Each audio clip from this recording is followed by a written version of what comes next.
परमात्मा आपकी ग्रेस आपकी ग्रेस को थोड़ा सा बढ़ा करके आपकी टेस्टिंग करते हैं कि आप परमात्मा कार्यों में कितना कहीं जुड़ते हैं। कहीं पर भी जब आप बहुत श्रेष्ठता के साथ कहीं आगे बढ़ें तो उसके दशांश का दान करना शुरू करें।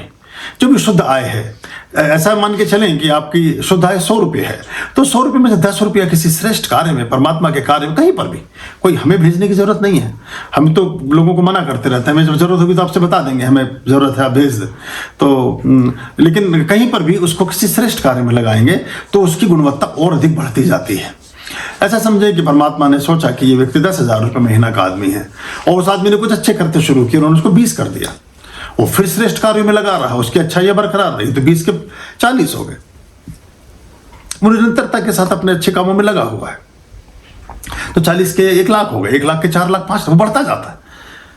परमात्मा कहता है ये सुपात्र है, ये अच्छा व्यक्ति है, ये अच्छाइयों का विस्तार कर रहा है, ये परमात्मा से जुड़ी हुई चीजों को आगे बढ़ा रहा है, तो मैं इसको आगे बढ़ाऊंगा। और जहां आप संकुचित होते हैं, सिमटते हैं, सुकुड़ते हैं, वहां फिर चीजें परेशानियों की ओर जाती हैं। जीसस क्राइस्ट अपने बहुत से वचनों में कहते थे अपने शिष्यों के साथ कि कृपण का जो बहुत कंजूस है, जो बहुत माइजर है, जो बहुत ज्यादा धन को संचित करने वाला है, उसको एकत्रित करके ही रखता है और उसको किसी भी शुभ कार्य में नहीं लगाता, उसके धन क्षरित हो जाते हैं। उसका प्रवेश परमात्मा के राज्य में निषिद्ध है, वो वहां जा ना सकेगा कभी।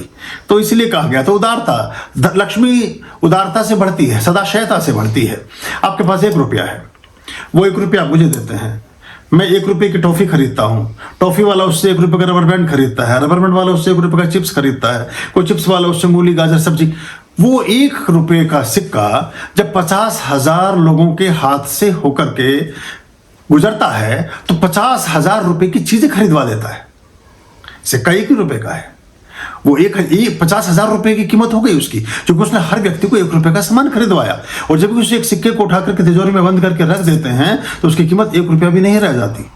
तो जो लक्ष्मी है वो संचालन में, वो विनिमय में, वो मुद्रा जो है वो अपने प्रवाह में बलवती होती है, बढ़ती है, अच्छी विकसित होती है। आर्याम अभयाम भज रे